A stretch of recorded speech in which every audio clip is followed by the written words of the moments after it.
सांगली आणि कोल्हापूर जिल्ह्यातील साखर कारखान्याने गत हंगामात गाळपास केलेल्या ऊसाला प्रति टन 100 रुपये दुसरा हप्ता तातडीनं देण्याची मागणी स्वाभिमानी शेतकरी संघटनेच्या शिष्टमंडळाने श्रीमती उज्ज्वला पळसकर प्रादेशिक साखर सहसंचालक कोल्हापूर यांच्याकडे केली।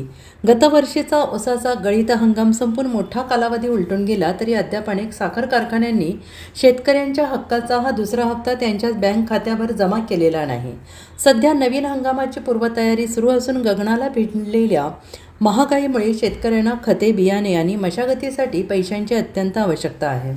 कारखानदारांच्या या दिरंगाईमुळे ऊस उत्पादक शेतकरी मोठ्या आर्थिक अडचणीत सापडलेला आहे। त्याचबरोबर स्वाभिमानी शेतकरी संघटनेच्या वतीने सांगली आणि कोल्हापूर जिल्ह्यातील साखर कारखाने मोठ्या प्रमाणात सर्रास काटामारी, रिकव्हरी चोरी करत असल्याने दोन्ही जिल्ह्यातील साखर कारखान्याला 500 टनापेक्षा जादा गाळप केलेल्या शेतकऱ्यांची यादी गावनिहाय जाहीर करण्याची मागणी करण्यात आली होती।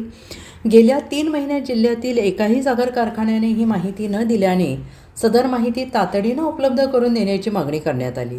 दुसरा हप्ता प्रति टन 100 रुपये शेतकऱ्यांच्या खात्यावर येत्या 15 दिवसात जमा करण्यात यावे, अन्यथा स्वाभिमानी शेतकरी संघटना कारखानानिहाय तीव्र आंदोलने सुरू करून साखर कारखान्यांची साखर आणि उपपदार्थ विक्री रोखण्याचा इशारा यावेळी देण्यात आला। यावेळी स्वाभिमानीचे पदाधिकारी उपस्थित होते। Bureau report SPN Marathi Sangli.